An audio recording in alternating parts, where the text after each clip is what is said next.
loading up the hearse, throw it in reverse. I come from the church of the Marvel Universe. Bodies getting stuffed in the bags like... Hey everyone, welcome to the Cryptcast. I'm Mike. I'm Brian. And we are coming to you from inside the Cryptcat. We are coming to you from inside the... Cryptcat? You said we couldn't get a cat. We can't, I'll die. Aww. We are coming to you from inside the Comic Crypt in Eatontown, New Jersey. And we're, sitting here, recording. It's very cold. It is very cold. And hopefully tomorrow, when you're listening to this, on a Wednesday, it'll be much, much warmer. Bundle up for the Cryptcast. To start things off, we have a question from Tim. Who's a character that you wish would be placed away for a period of time? That's a interesting way to phrase that, Tim. I have too many answers for this. Well, let's go. For starters, none. Because I wouldn't want anybody else's character to be taken away from them. Like, the obvious answers are Deadpool. The obvious answers are Harley. But there are, like, plenty of people whose fandoms, like, reside on one character. Sure, but, like, who do you think is just like, hey, you should go away for a while? Because I have one. My one is the Joker. Make the Joker go away from a good long while. Because he is just so fucking overused, it's not even funny. I'm just saying. I'm tired of his stupid white face. I'm just saying, Harley and Deadpool would be top of the list. However, there's so much fandom there. But, like, what's Harley doing? And regardless, selling a monthly title. Yeah, but you don't have to read it. No, I don't have to read it. I get to leave it where it is. I'm going with, like, who's affecting me currently that I don't need to see anymore for a while? The Joker's not affecting you. He has recently. The Joker's affecting my eyesight on that disgusting Absolute cover this week. Yeah. It's terrible. Stick to the question. We'll get there. The Absolute Universe, I wish would go away. I mean, that's fair. You could say that. Alternative universes in general, the Ultimate Universe could go away. That is going away very soon. It starts to go away at the end of this month. Yeah, but it already came back. No, but seriously, I would back you up on the Joker. The Joker should definitely go away for 5 years, and I wouldn't give a fuck. Yeah, I wouldn't mind that at all. I would also put Cable on that list. Sure. And I would also put Wolverine on that list. Wolverine, I don't disagree because his series hasn't been good in years. But I will take Wolverine and put him in that. But it's never, ever going to happen. Oh, I know. He just sells too many books. Yeah. But as I'm saying, I will also put Wolverine in the Harley Deadpool category. I don't want any of the three of those characters to go away because I need your fucking money. And if you want to, ride that bandwagon, so will I. So, what they need to do with Wolverine is stop with all the side bullshit, stop making other Wolverine books, and make his ongoing good. They need to make Wolverine one character. He's consistent enough. No, he's not. Why? Where are you seeing him being written consistently currently? Don't go back 10 years ago. I want to see currently. I'm not going back 10 years ago.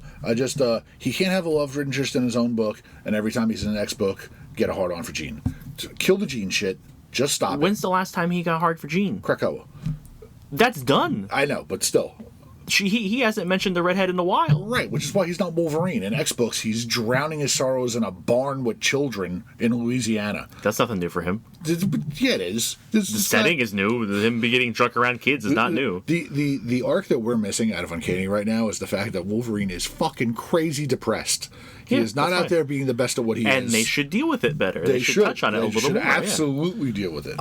Here's a hot take. Batman should go away for a little while. I almost said that. not in the way you're thinking, though. In the same vein as Wolverine. Ditch all the extra shit.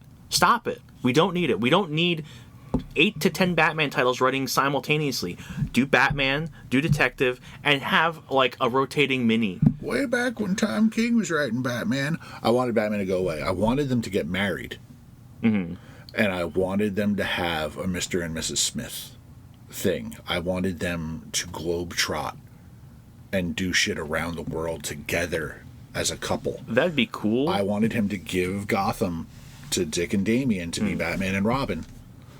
And have Tim be like an oracle for them. Mm-hmm. Barbara still does it for the Bat family, and Tim be his just Q and his thing, I got you. and give them jobs that would interfere with foreign affairs and stuff like that, and just keep them off the map. I mean, that's a cool idea. And have them completely like no Justice League, no nothing. He's done, like he's out. Like, neat idea. It's just based on who Batman is, he can never let Gotham go, right? Like, unless he's forced to. Unless he put it in the most competent, capable hands that he could. Those are only his hands. Well, no, he has to constantly realize, oh my god, my boys are capable. He's proud, but I'm still here, so I have to do it. I think it would be fun if like the same scenario happened, but like he gave Gotham to Jason and Damian because you want to see it burn. No, because he feels like the same rigmarole with his villains isn't working, so he needs someone to go out there and like rough them up more than him. And then crazy. And then Dick would be the Justice League Batman, and part of him being the Justice League Alpha Batman is. Watch the other two knuckleheads and make sure they don't burn the city down. Sure. No, take it all the way back to fucking Battle for the Cowl when I wanted Dick and Tim to be good Batman and Robin and Jason and Damian to be bad Batman and Robin. I would like to see the Avengers go away for a bit. I would like have a reset point, because Avengers. I read Avengers for a long time, and then I just got over it, and they haven't done anything interesting enough for me to get back in. Disband the Avengers for some reason and make them go away for a year, and then have it a big thing that they come back, and it's like, oh my god, the Avengers are back. I'd like to see the Avengers be held accountable for something. Something have to be disbanded. Sure, something similar to what happened with Justice League, where they're just like, we're out of here, and then the next thing, the Titans take over, right? Like the Justice League is done.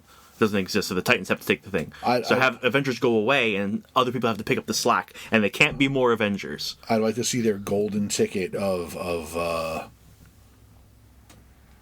get out of jail free card, just because they're the Avengers. They're not government sanctioned. They are a group of vigilantes that do whatever the fuck they want, and they're never held accountable. You're talking about every superhero across both universes. Right. But we shit on the mutants because they're mutants. The Avengers always get a fucking... It's built into the mutants. You're supposed to hate and fear them. I know, but the Avengers always get a pass because they hang out with Cap. Okay. Cap's not always on the team. It's a team full of villains. Sometimes it is. Most of the time it is. They all have dark pasts.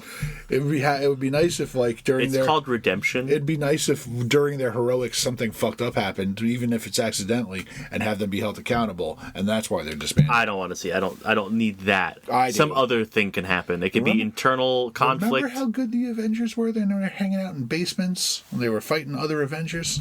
Yeah, I know. That's the Avengers I like. Fight the power Avengers. Let's see. Is there anyone else that's glaring to go away before we move on? I'm kind of over Jason Todd, but he's getting he's gotten a push in the last few years. Yeah, but I can't keep this 1 foot in the door, 1 foot out the door of the Bat family. They do need to make their mind up with what he's going to be, and just take him in. Don't villainize him. Take him in. He's been through enough shit. Sure. Just take him back in. Sure. And in that respect, on the opposite end, Frank Castle, so fucking sick and done of the Punisher. Just go away. He has been gone. He's been gone for a while. So his last Punisher run ended, and we haven't had a Punisher book in a year, 2 years. Well, that's he just came back with Red Band and the other thing that don't matter, not even in canon. He's so one fucking dimensional. They had the hand story was good, but they had to go out of the box, straight up superhero bullshit to make him interesting. He had his dead wife and all kinds of mysticism going on. Lots of people need help. He killed fucking Ares, which was cool. Yeah. But when he goes right back to being the Punisher, fucking snooze fest. I cannot take it. I'm alright with Red Band so far. Just saying. All right, I don't have anyone else who's hey, go away, please, right now. Those are the things that popped in my head. So, thanks for the question, Tim. That was one we actually can get into. We can be mad about something and complain. Give us more questions to make us complain. It's way easier. Don't ask us what we like. Ask what we hate. Rage is easy. So we've got some books from last week, some books from this week. Let's pop into last week and see what we got. Where would you like to start, sir? Before we do that. Oh, boy. Well, you had suggested adding a thing in that we should, what's our high and our low between the 2 weeks? What's the best book you read and what's the worst book you read? Do you think we should throw it in the beginning or throw it at the end? Oh, it doesn't matter. Okay. I just bring it up so we don't forget about it. Okay. So I already forgot about it. I haven't like taken notes and like, oh, this is the best moment, and this can be like anything you've read in that time. I have to start like putting a note and like, this is my high, this is my low. Yeah. So staying away from number ones, I read Birds of Prey 27 and 28, the last 2 issues of the run by Kelly Thompson and Sami Basari. The whole run has been excellent. You have your, it's led by Canary. We've got Barbara doing the Oracle thing. Like, there's a lot of the classic stuff there. We towards the end, they brought in Ink from Batman Beyond, which is cool. Fucking cool idea. Yeah, I've always loved that character. Who doesn't? But Big Barda and Cassandra Cain Batgirl have been part of this team for the whole series, and they have a fantastic bromance or cis-mance, whatever. Like, it's whatever. Okay. Their relationship, for me, has been the entire reason to read the book. From what I hear from other people, I think that's why everyone's reading the book. And that's what I'm saying. That's where I was going. Is you don't know that other people, unless like, you're in this kind of environment, you're talking with people week after week, if like other people getting the vibe that you're getting, and if, like why people are reading the same book you're reading, like they're getting the same thing out of it, or what's their focal point, or whatever. The last couple of pages, they're just kind of chilling. They're all sharing like a soda pop. Like they're all drinking some soda, hanging out. And Barda is lamenting. And she's like, oh, I wonder if, people will look back and, refer to this as the Barda era of the Birds of Prey. And the other girl's like, boo, hiss, no. Like, oh, no. And she's like, well, maybe they'll look back and call it like the Barda Baby Bat era.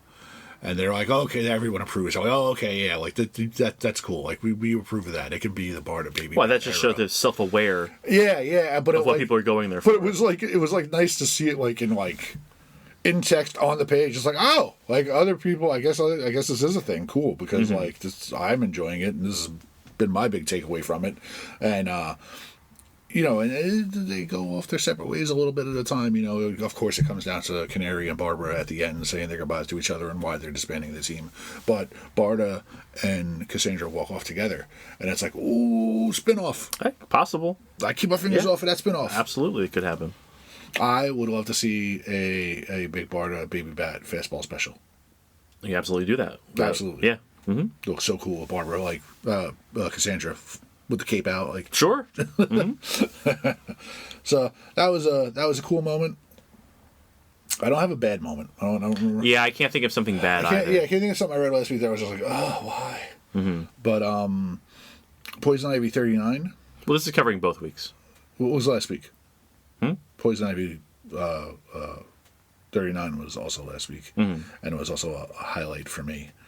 They're coming off a story arc where are you aware of anything that's going on in Poison Ivy? Only from what you've told me. She's got that like live-in girlfriend. Yep. That's not Harley. Yep. Right. So like Ivy's kind of like a G. She's got her relationship with with Harley. She's got like they're in like an open relationship, their girlfriend back home. Yeah, not that I knew of. I didn't know it was open. From all the context I've had from just touching stuff a little bit, Harley and Ivy are in an open relationship. It's open for Ivy. I have seen no proof of it being open for Harley. She might not want to act on it. Yeah, she might not, but well, she saves Jan from a near-death experience, and they have like a nice dinner, and it gets very romantic, very hot and heavy, sexy pages. Viewer warning, like it's very erotic for a DC book, and Harley shows up at the end. It's just like, I ain't even here to yell at you about that. She's like, you gotta come back to Gotham and help me with some shit. She's like, we'll talk about that later. Okay. And I was like, oh, that's fun. But also just very beautiful. Beautiful issue. Those were my highlights from last week. Okay. One of my highlights is actually one of the books I want to talk about because this is number one. Hulk Smash Everything, number one. By Ryan North and Vincenzo Caratu. Karatu? Right? Well, I might not have. I mean, I get auto-corrected all the time, so hopefully we got one of us got it right. Karatu, I think, is right. I just think... It had a little tink over top. Yeah. Yeah. It was fun. It felt like an old book.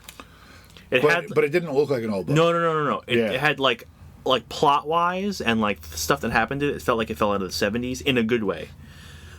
Because the leader's trying to take over the world. Dude, the artwork is so good. There was the one scene of him sneaking away. What's he wearing? Doctor Strange's cape? He's in Doctor Strange's costume. But he's doing that, like, high knee, hands up, sneak away, old-timey shit. Like he just tied up someone and left him on the train tracks. Yep. That was that's what I mean. It's like those kind of scenes where he's like, I'm in this costume and I have to... So he has a plan that's kind of like this, like, I need to do this, so then I can do this, so I can do this. So each thing has to lead into the next part. And the first thing is, I need to go piss off the Hulk. And that sits off the chain of events, right? Right. And his whole point is he needs to get into the Sanctum Sanctorum to get a particular item that allows him to get into Doctor Doom's, like, treasure vault. Because he needs the time platform. Right? That's the 2 steps. But to do that, he dresses up like Doctor Strange. He goes to a class that Banner's teaching, and he walks up and clocks him with a frying pan. Yeah. And then that's it. It was fantastic. Then he runs to the Sanctum, so he has to fight the real Doctor Strange and Wong while he fucks off and does his thing. And you know, Doc Strange and the Hulk were defenders, champions? What were they? Well, what team were they on together? Champions. They were the champions, right? Yeah. And it's like, these guys have camaraderie, you know? So, like, when the Hulk shows up, Strange is like, why? Why? What do you want? Yeah. It was just a book that was a lot of fun. It was. It was just too much fun. And, like, Hulk, Strange and Wong come up with the idea of, like, hey, we could just transport Hulk into the Doom's vault and fuck up his plan, because they figure it out, like, over the time. Right. So they do that, and then Leader sends Hulk back in time with the time platform to, like, dinosaur days. And Hulk starts beating up dinosaurs. To the extinction agenda. To the extinction... The event. There's meteors coming in, but they could be anything. I'm willing to bet when those meteors are coming, and, you know, that's what it's supposed to. Sure. You're going to see Hulk survive the extinction event. And Hulk knew that dinosaurs were birds. Yeah, Hulk's pretty smart. Didn't call them big lizards, called them big birds. Yep. Yeah. Mm-hmm. So it was a book that was just silly enough to have a lot of fun with, and because I wasn't expecting anything out of it, but it made me chuckle, and I enjoyed it very much. Quite honestly, it would be a perfect, not just jumping on point for people that want to try something new, but it would be a great kids book. It would be a great book to start kids on. Very much. If a kid wants a Hulk book, yes. Because, like, people always come in and go, oh, what's good for kids? And you're just like, fucking nothing. It's got fucking 60 years of history that they're going to reference in every other issue. Yeah, and then, never mind, like, content-wise, it's not good for kids, most of it anyway. Yeah, you know, it's not engaging for a kid is what I mean. It's not like the content is bad, it's just not engaging. It's like, why are these guys talking? Why aren't they punching it?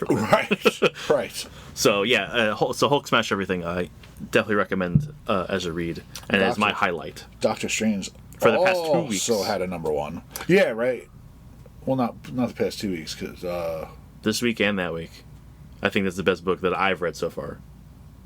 Oh, even out of this week's books, you think it was the best book? I didn't get to read a whole lot because we had some stuff happen in the story. I had to waste some time getting some things together, so I didn't get to read a whole lot from this week. So, as of now, I don't know. Let's just start talking about books. Yeah. Doctor Strange also had a #1 last week. Mm-hmm. Did you read it? No, it was actually on. You didn't read the Doctor Strange book? I tend to not prioritize my own things, and I try to read other stuff. It didn't do it for me. Doctor Strange is an acquired taste, but he's now the Derek Landry and Ivan Fiorelli. Mm-hmm. And like, so he's the Sorcerer Supreme of Asgard. Correct. Like, you filled me in on that. Mm-hmm. Sif doesn't seem to like him there very much, which I think is hysterical. And I think they're Odin's Ravens. Yeah, Hugin and Munin. But they were like heckling him and like talking shit to him, which is like the most entertaining part of the book. Like, they were just like harassing him. And then I forget what the hell he went to go do, but it was really not. Okay. They sent him to where do the good elves live? Alfheim? Yeah, they sent him to Alfheim. and there are angels and elves there. Yeah, I know. I know the Angels and Angela are back in the story because they were on the cover, and I'm not looking forward to that at all. Angela apparently doesn't like him very much either. Angela doesn't like any of them. Yeah, so it's really funny that that this is like everyone's shitting on Strange. She's pissed off she's in the Marvel Universe, too. Yes. Yeah. Because when he shows up there, he's talking fondly of Thor. Mm-hmm. And she's just like, yeah, it's nice. Fuck you. Like, I don't Fuck that guy. And he's like, it's your brother. It's like dead, and like, you know, like he was a good man. And she's like, yeah, shut up. I don't care. It's just like, wow. Fair enough. Yeah. Yeah, that's high on my list to get to. I will get to it very soon. I am looking forward to what you have to say about it. 'Cause, I mean, you're better versed in Strange stuff anyway, and I just but again, it fell flat. A lot of his books do though. Like there's usually like this like intro period in a lot of his books. Sometimes they hit it a little better than others. Sometimes they do a little ramp up, and you have the whole mini before the Doctor Strange of Asgard. I get him as a lead up jumping into this. Right. So Yeah. I don't know. I gotta check the vibe and see. I don't want to read any of that when it's happening either. So. Sure. Look, if you don't like a character, you don't like a character, and sometimes things just don't resonate, right? Yeah. The only other thing I read from last week was, I read other stuff, but it was just like I got two more things to talk about. Status quo shit. But I read Trigger Warning, Strangers in Paradise one shot. I've never read any. Same. Like, I've read some Terry Moore stuff, but not Strangers in Paradise stuff. I've never read anything Terry Moore. Okay. I have a little bit of knowledge. I mean like basic bare bones. I can kind of tell you what the book is about as far as Strangers in Paradise goes, just from literally like handling them in the store. It is the same two characters. It's always about Kachu and what the hell's her name? Catherine, I think. But they're a couple. They're love interests, and this takes place in a Western. It just reimagines them finding each other in a Western format. And it's just like a one-shot, right? Like a square-bound thing? Yeah, I mean, it's beautiful, like Terry Moore's artwork is, but, like, you know, it's just kind of like, I read it, I had no feelings. I was just like, okay, done. Like, okay. Well, now you read some Strangers in Paradise. Good job. Right? I read something Strangers in Paradise adjacent.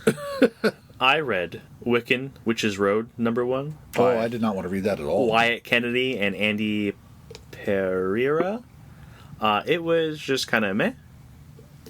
It had some interesting stuff going on. So Wiccan and Hulkling crash land back on Earth, from being in space and all the war and stuff. Yeah. And now they've been cast out. Yeah. So they crash land back on Earth.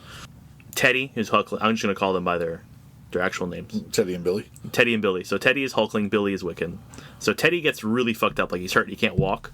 So Billy has to, like, take care of him.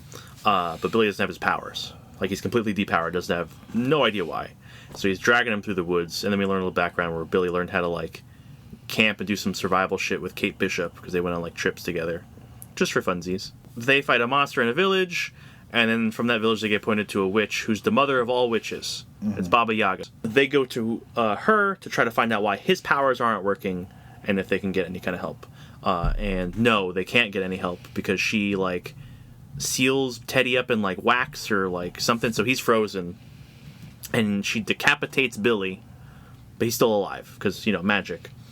So she's holding his head, and he's looking at his own body in a chair. And she goes, "You're going to help me do stuff, and then I'll help you out," kind of thing. And he's like, "No!" And she's like, "You don't have a choice." And okay.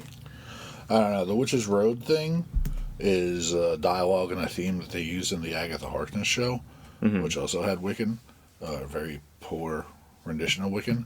So just at the title, I was like, "There's no way in fucking hell I'm reading this." I mean, I'm not tuned into that. The Witch's Road could be an existing, like, thing in Marvel that I'm not aware of. I'm not aware of it either if it is, but as far as I know, it came from a TV show, and that's enough of a repellent for me. But Baba Yaga, the mother of all witches, needs Billy's help to go do a thing. And, like, show up, and she's like, "I know your mother. She sucks." Sounds awful. Look, awful. It was Like, it wasn't terrible. And it wasn't good. I hate their relationship. Who? Billy's and Teddy's. Why? Because there are two characters that have a lot to offer, but it seems like them being together is more of a hindrance than a compliment. Teddy specifically, he's half Kree and half Skrull. he was meant to be where he was in space, the unifier of the Empire and shit like that. And Billy was a good boyfriend, and he went and he spent a lot of time in space. Not a lot of magic stuff in space. Not a lot of shit for Billy to do there. Sure. All his ties are here with Wanda and Agatha. He doesn't have a whole lot of space to move around here either, because no one gives a shit about him. No, he does. You know, he could. You know, I think they're trying to now by giving him the time. Yes. Yeah. And now Teddy's going to get dragged onto a place where he's kind of pointless and useless. And that's my point. Is that they are both very useful characters to add new generation to the layers of shit that's already there. But as a couple, they kind of pull each other away from their respective areas. So yeah, you say they're existing in two discrete places. Yeah, and it's hard for them to come together. Right, I get that. And thus far, they have been a good supportive couple. Where Yes. Billy has gone, yeah, I'll go to space, and not really had much to offer, and now it'll be vice versa. Sure. So it's like, okay, in that regard, good job, fellas. If they stop focusing on them individually and put them back on a team, that would solve all the problems. Sure. Like, we're missing a Young Avengers team right now, basically. But in the context of who they are and how important their characters can be in their respective areas, it's like, ooh, man, like, do the relationship struggle. Make one have to be in one place and one have to be in the other place, and, Billy can magically teleport. Sure, there's lots of ways around it. But again, there's ways around it. You're talking about characters who don't have, like, a huge fan base. I'm not saying people don't like them. Yeah. I don't think Wiccan is anyone's favorite character. I don't think Hulkling is anyone's favorite character. They're C tier at best. But I think, given the opportunity to rise to their levels of importance, they could be. I don't think they're going to be anyone's favorites. I don't think they'd be anyone's favorite. But I was the only person that I ever thought was a Cyclops fan until I came here and found out and talked to other people. Yeah, but he's done shit. But people like Wanda, right? Yeah.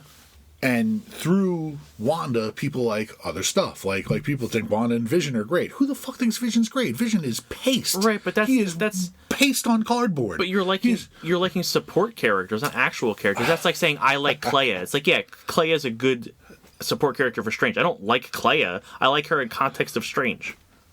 I think it's the rarity of lightning striking that we get a Tom King Vision story that's that good. I don't think we'll ever get another good Vision story ever in our lifetime. We say it all the time. Everyone's got the potential to have a good story about them. But that's what I'm saying. I see potential in Wiccan and Hulkling. Mm-hmm. To one of the greatest mistakes with Hulkling is you made him the Emperor, and then you just left him there, and it says, yeah, space is cool. It's good now. They have an emperor. Until this big travesty happened in Imperial. Mm-hmm. And I was like, you're no good at this because this happened under your watch. Yeah. And it's like, bro, but where were the stories sucks. while? Did Imperial suck? It was good. Right. Because it was quick. Well, I mean, maybe that's it. You've got quick format to these things, and they don't suck. You're reading Nova? I like Nova right now. We got 2 issues, man. I know. I could hate it by issue 6. Because space. Anything's possible. Anything's possible. Look, I'm willing to give everything a fair shake. It's just, sure. Just time and time again, space has failed me. I mean, Annihilation's good. There's that one Guardian run that Bendis did that was good. I guess that's my point with these two guys, is that, like, I see the potential. Sure. I understand what you're saying. Yeah. And I get what you're saying, that they're kind of like they exist in different spaces. That's what I'm saying. If they throw them back on a team, it'll eliminate that. Kate Bishop got so popular, right? Yeah. Sure. Like, very. Thanks to Fraction. I'm just saying. Yes. She got very popular. Yeah. Would she be as cool or as interesting if she was still dragging along her drug addict boyfriend Patriot around? No, but certain people can be taken and rise above and become a character like that. Some people are doomed to need a support cast. Sure. Right? Yes. That's just the way it is. It is. Like I said, my whole point is just that I don't want to throw like salt in your eyes, but Cyclops is one of those characters. What characters? He's doomed to need a support cast. He cannot exist on his own in a book. How could any leader exist if that's the defining characteristic of what they are? Cap. Continually. Cap's defining characteristic is not being a leader. Okay. Who else would you define as a leader then? Other Cap, Marvel. In recent years, at least. Carol? Yeah. Yeah. Yeah. She has had successful solo runs. She has. I've read. I mean, she's had shit runs too. I'm just saying, like, Yeah, she's got under her belt. she's had her fair share of good and bad. Mm-hmm. Absolutely. But yeah, I would give her the leadership. Sure, but that's the point I'm making. There's just certain characters that can do it and certain characters that can't. And I'm just taking an example that Cyclops, I feel, is one of those characters that cannot carry a series on his own. Well, we'll find out soon, won't we? We will. Because he's getting one. He's getting another one. So. And the one where he was a kid wasn't bad. It wasn't terrible. It's just like, again, you can't divorce those people from their support cast for too long.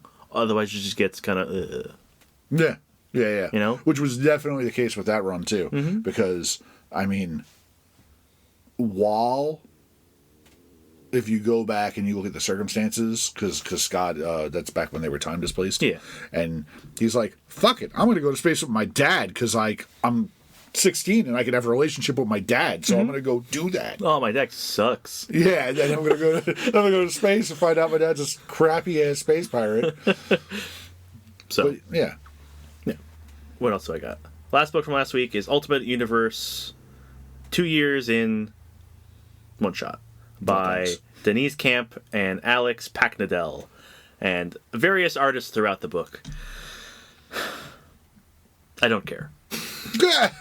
Is this the end of the Ultimate Universe? Is this? No. This is like their annual.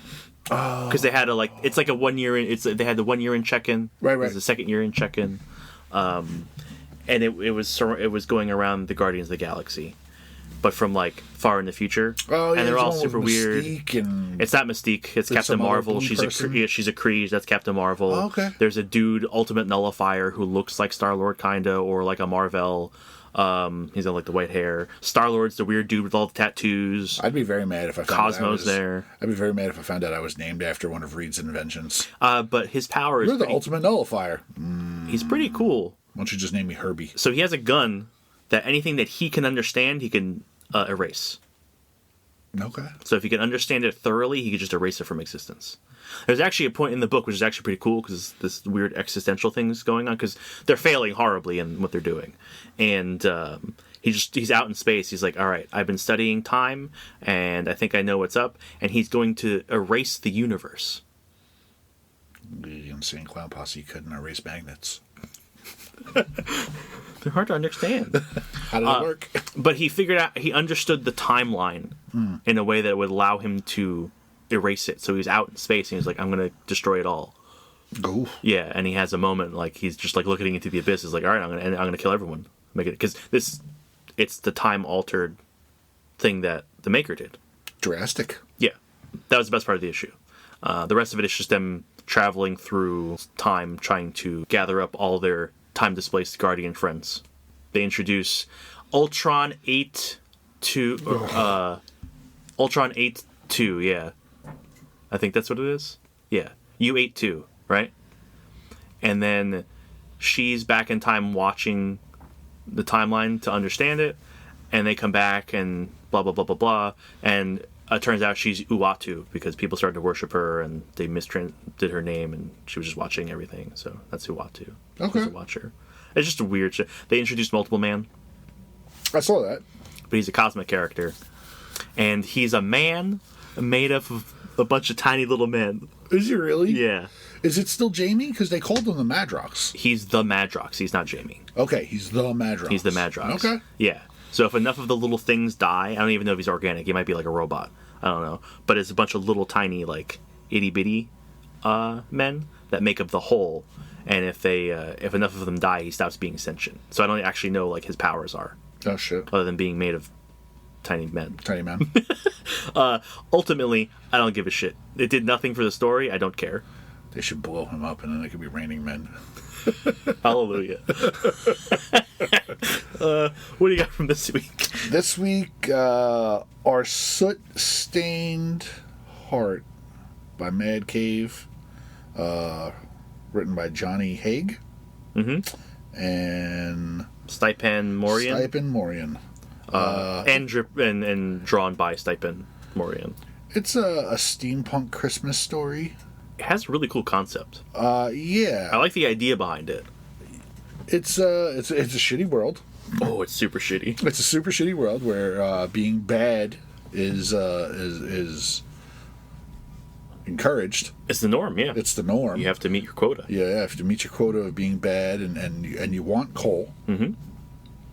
Because the world runs on coal. Or at least the city runs on coal. Yeah.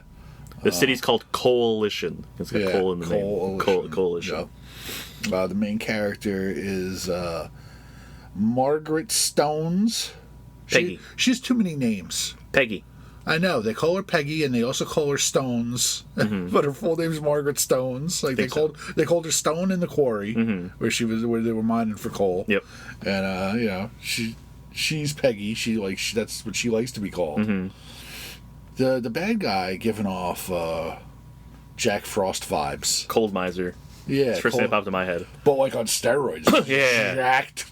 Jack. But he also Frost. looks incredibly old. Yeah, he looks old, but he also looks scary. He's like the size of a mountain. Yeah. So they're living in a city. It's all steampunky. Everything runs on coal, right? So everyone's encouraged to be bad. So when the Baron comes once a year on, I forget what the day they called it. I forgot what they called it. Shit. There's a special day. Yeah. And the Baron comes and leaves you coal, and anyone who's good is admonished for being good because you don't get coal. Right. The Baron is Santa Claus.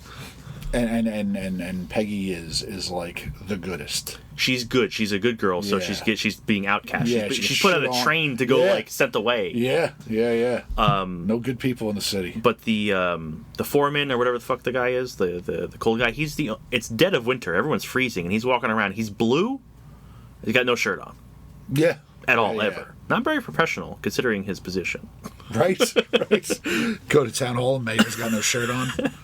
But so her, Peggy, and a group of other like rebels, break from the train, and they're like, "You need to go talk to the Baron, aka Santa Claus, and get him to stop giving people coal, so we can tear the system down, because it's unfair. It's ruining everything." And they break out of a prison cell on a train car, and they're fighting the guards. And it looks like they get outnumbered, and they literally toss this girl off the train. Yep. They're like, "You go find them." It's like, "Thanks for tossing me. Don't die off the train into the middle of frozen wilderness." Well, they send her because she's good. Right. Yeah. So maybe the Baron will talk to her. Right. And change it. Right. Yeah. But still, no provisions, no nothing. Mm-hmm. But she had a sword. She has a sword and a coat she took off a guy. Yeah. Yeah. Mm-hmm. And because the big boss guy, Blue Man, knows what's hears about it, he sends hunters after her. Right. It's essentially Darth Vader sending the bounty hunters after Han. Yeah. Or it's Han, right? Yeah. Yeah. Okay. Sorry. It's like, no, who do they send? Who do they send them after? All of them, basically. Yeah. So yeah, it was a cool issue. The art bothered me a little bit. It shifted. It wasn't super consistent, stylistically, and it just felt weird. It's very loose. I like the vibe. It's just I was like on some of it. I didn't scrutinize it that hard. I liked it. I thought it was. It's non-traditional. It's obviously coming from European creators. It's non-traditional, and I guess certain pages and scenes. We're definitely given more care. Mm-hmm. There's definitely pages that have more detail because there was that last page with the polar bear. Yeah. Or Sure. Had lots of detail. Yeah. It was very because the uniforms on the guards, those jackets were nice. I was paying more attention to faces and expressions and stuff, and they're very emotive kind of drawing. I'm just saying if you look at Peggy from if you take a panel from the beginning to the middle to the end, they kind of look different girls. Yes, I agree with that. Because she looked much younger at first, and then she seemed almost teenish, young womanish. But face changed a lot on the cold guy too. Yeah, well, he's full of wrinkles and shit, so... Yeah, and like, he's clearly this elemental type of guy, so, like, the fact that there are... Like, apparently he does have freezy powers, because he was interrogating somebody and, like, was putting the cold on. Right, and, like, having, like, the hair and the beard, like, mimic snow and stuff. It's Yeah. like, yeah, well, that can change. Who cares? Sure, Like, sure. I'm just saying, there was some inconsistency in the art that was like, no, I noticed that, and that kind of pulled me out a little bit, but... A cool idea. I think executed well. I'm looking forward to another one because she's probably gonna meet Santa next. Yeah. Because at the end of the book, she passes out after like coughing up blood. Yeah. I don't look for these stories like this time of year. Like, you know, like there was a couple of Christmas things, one shots that came out last year. Everybody puts them out. I don't really look to read Christmas stories. I think the first time I ever did it was like 2 or 3 years ago when they did the Justice League and Santa, Batman Santa. Yeah. And then last year they did a sequel to it, and I have the whole sequel sitting on my sorting table. I never read it. Oh, I'm going to read it this year. You should. Well, I'm going to read it this year because it's all out. It's fun. It's fun stuff. I like some of these stories. I tend not to go for like the holiday specific, like in like Marvel or DC, because they get a little hokey. The holiday one shots are what they are. You can get good stuff. I like more indie stuff that goes down this road. Do you remember Claus from like forever ago through Boom? Yeah, the Image one? Oh, was it Boom? Where he's like an outdoorsman? He was like a woodsman, yeah. He's a woodsman, yeah. And it was the origin of Santa Claus, but it started as Claus, and he was just a woodsman who lived next to a town where everyone like, you have to be mean or you have to be sad or whatever it is. And it's just building the character over time, and he's kind of a badass. I like that kind of take on it, where it's like, all right, you can draw that story out and do something cool. It doesn't have to be this traditional thing. It doesn't have to be a silly thing. You can put like a serious spin on stuff. I've grown to appreciate to have like one a year now, and I like this can be my one. Yeah, and I'll and it's a solid start too. Yeah. So, what else you got from this week? Ordained. Me too. By Bad Idea Comics. By Robert Venditti and Trevor Hairsign. You want to see my note, my single 2-word note this book? What's your single? Batman Priest. Batman Priest. Father Royston Craig, which. Why does he have a last name as a first name and the first name is a last name? I don't even remember. I don't even remember his name. Royston. No wonder he goes by Roy. Father Roy in St. Louis. Catholic priest. Gets called to perform last rites on a mob boss of some kind. I want to pause. In the beginning, I felt like I was being preached at for a little bit, because that lady's walking him to like the room and he's explaining what last rites are and talking about like, no, we don't worship the saints, we just ask them to pray for like, yeah, we have to pray. I felt like I got like got like a little like Catholic like lesson in there. It's like, I get this is about a priest. No, we don't need this. You know, being atheist, I don't mind when they spell it out, because I think more people don't understand how things work. I guess it's just because I know the things. Maybe it was just kind of like... Right. I was raised Catholic. I'm also atheist. But I guess it's because I knew the stuff. It was kind of like, okay. I think there's enough people out there not getting like brought up in any kind of denomination. I think it is more common practice nowadays just to be like, kid, figure it out. If you want to have faith, pick something. I don't think it's like that at all. I can only testify to what I see around me. Sure. And I honestly don't know many religious people. Mm-hmm. So that aside, I know fake ones, not practicing ones. It was just wasn't like offended by it. It was just like a kind of an eye roll, like, okay, we have to go through this. But I guess you're right. There are people who don't understand how last rites work, right? Like, right? Yeah, like explain the thing. Just sure. Especially if there are misconceptions about it, then like you're using the opportunity to set it straight. Mm-hmm. Like, sorry, continue. I'm just little sidetrack.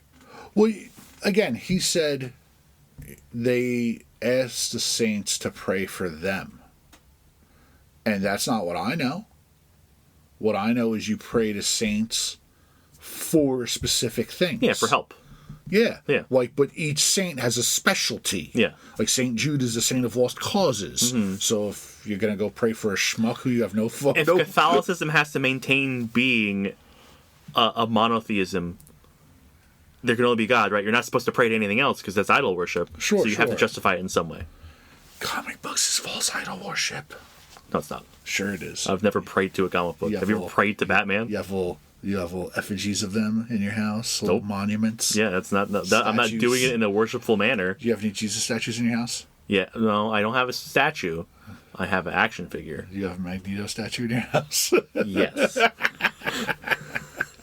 Anyway, But Saint Christopher is travelers, sure. I forgot a lot of it. and Saint Francis is for pets. Mm-hmm.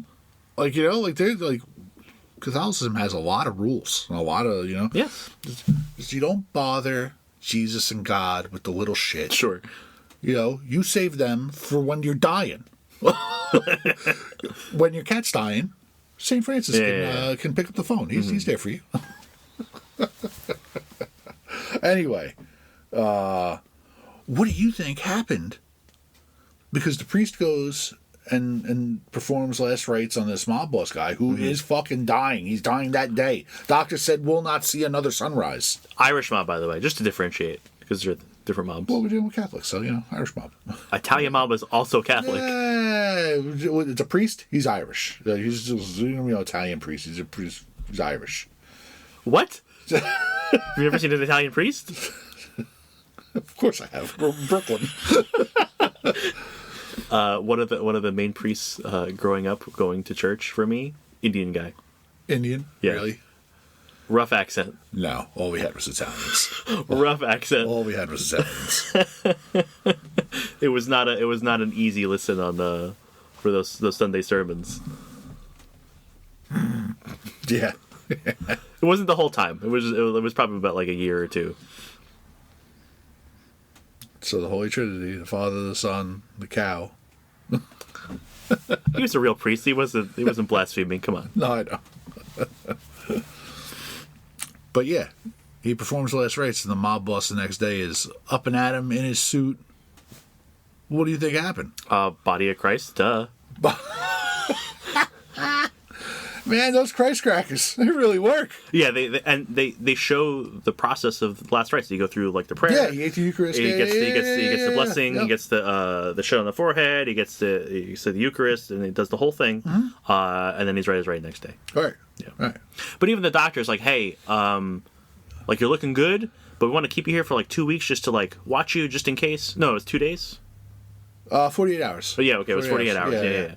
And he didn't argue. He was like, yeah. He's like, do your It's like, thing. I'm old. I almost died. I'll Yeah. stay here. Absolutely. Yeah. Which was the other funny thing, because he wasn't like a dick. He wasn't like, I'm great, I can just go. Like he didn't like give off that villain vibe. Nope. He was just like, yeah, doctors would absolutely. But hitman guys, go kill that fucking priest. Yeah. Because in my last rites, I told him fucking everything. Yeah, he told him about all the guys he killed and all the things. Yeah, so the priest knows everything. Right. For context, this is not like a 60-year-old guy who had a heart attack. This is like a crusty 90-year-old man. Yeah, who had yeah. like shit in the corner of his mouth the whole time he was dying. Like Yeah. He looked like who was the rich guy that was married to Anna Nicole Smith? yeah, it's that guy. He looked like Absolutely that guy. Yeah. The guy was on his deathbed. But yeah, Hitmen go to the church. And they think they're just gonna go take a priest for a ride. And this guy whoops the shit out of them. So I say it's Batman priest. Yeah, even gets a hand on one of their guns, and his doesn't priest use does it. not use it. That's- He pistol whips the Yep. guy. He does not shoot it. Yeah, And an innocent bystander gets shot who's like walking into the church. yeah. And he even goes like, "Let me help him. You can run out the back." And they're like, "What? You're gonna forget our face?" He's like, "No, look, let me help him. He's still breathing. I will go do whatever with you after this. Just let me help him." Yeah. And he's willing to like take that bullet as long as he helps somebody, and they don't let him. And then that's when he beats the shit out of him. No choice. He even uses books. He throws like He throws Bibles at him. I don't know if Yep. Oh, they're Bibles. They're a little thin. They might have been hymnal books. Yeah, they're either Bibles or hymnals. You got 2 books in the church. That's it. But he batarangs some hymnals into their faces. Yeah, it was good. It was very good. Yeah, I liked it. I'm remembering how it was solicited wrong, or it was a lie, because I remember the book being he takes the confession of a mob boss get better, and he can't live with knowing that guy's going to go out and do more stuff, and then he goes to take revenge. I didn't realize this was a survival story. Oh, yeah. I thought it was the flip the other way. I'm cool with it either way. It's good. I do not have any other number ones from this week. I have other stuff from this week, but I do not have any other number I don't have anything else from this week, again, for my time restraint from what happened in the store today. So I read Infernal Hulk number 2. Mm-hmm. Artwork is still, like, jaw-droppingly amazing. Who's doing the art? Is that still Bradshaw? Yeah. I didn't write names down. Okay, but it's still Bradshaw. I'm pretty sure. Okay. It's not the Hulk. Yeah. He's got some other monster living inside him. He's raising monsters all over the world. He's, it's not a lot. It's not high concept. He's just going to release a bunch of monsters, and he wants them to take over the world. Okay. But, man, artwork is just phenomenal. Mm-hmm. Like, ridiculous. Couldn't get over it in the first issue. Still can't get over it now. Right. Like, I will wind up following this whole series just based on art. Did they follow up on the fact that Banner might be separated from him completely? Yeah. Banner's somewhere else. Okay. Yeah. Banner's, like, living a normal life. What if Banner has to get re-radiated and recreate the Hulk?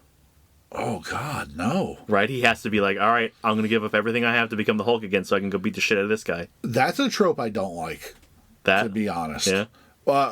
People having to recreate their experiments to get their powers, because usually they're horrific experiments. Mm-hmm. One of the things that kind of poked fun at that made me laugh was Flashpoint, when Barry finds Thomas Wayne, and he's just like, gotta recreate it, get my Speed Force back. Yep. And it goes horribly wrong. Rough. They just fry him. I remember that, yeah.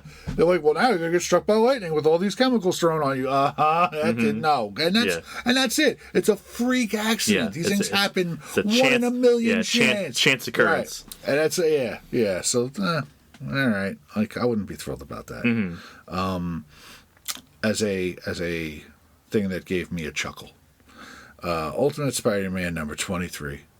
We are one issue away from the end. Mm-hmm. Pete goes to confront Fisk and Mr. Negative, and they have their brawl, and Pete gets slapped down, and the last page he gets up and he says, Fisk says something like, "You done?" And Pete gets up all battered and bruised and badass, and he's like, "I'm just getting started." And at the bottom it says, "To be concluded." I was like, tell me somebody did this on purpose. Like, probably not. Tell me this is intentional irony. I'm just getting started, to be concluded. It'd be great if it was. It is literally the only dialogue on the page. Okay. I'm just getting started, and at the bottom, to be concluded. That's fun. It's like, oh. Get a poster of that. Yeah, right? Hysterical.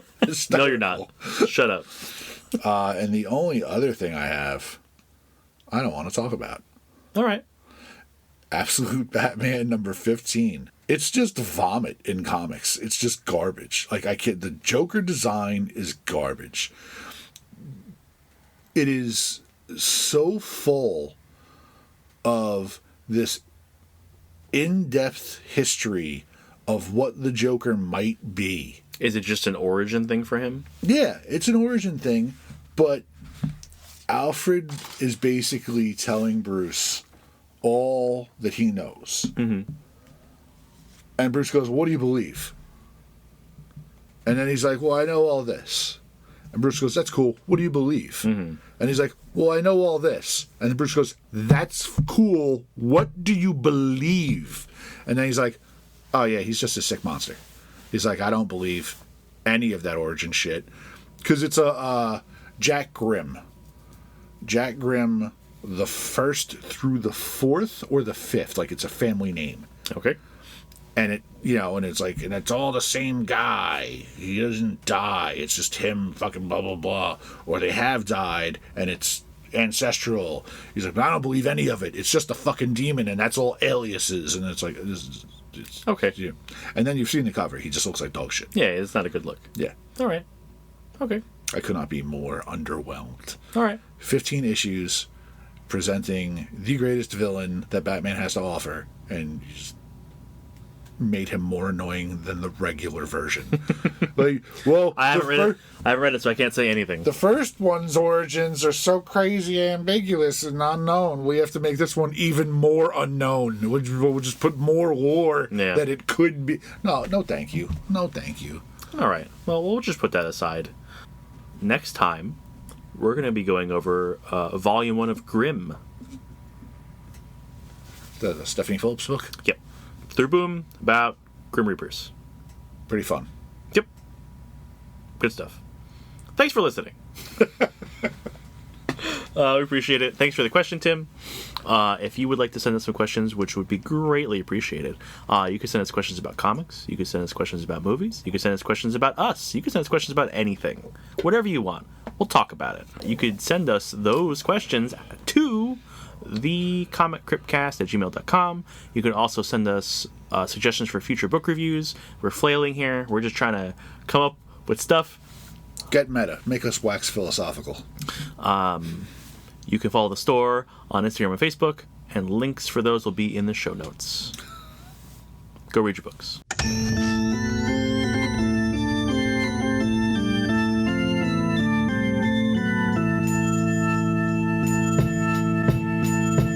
We loading up the hearse, throw it in reverse. I come from the church of the Marvel Universe. Bodies getting stuffed in the bags like comics. The hardcore get it while the soft bitches vomit. I came to this earth on a radiated comet. Now the planet is in perilous danger because I'm on it.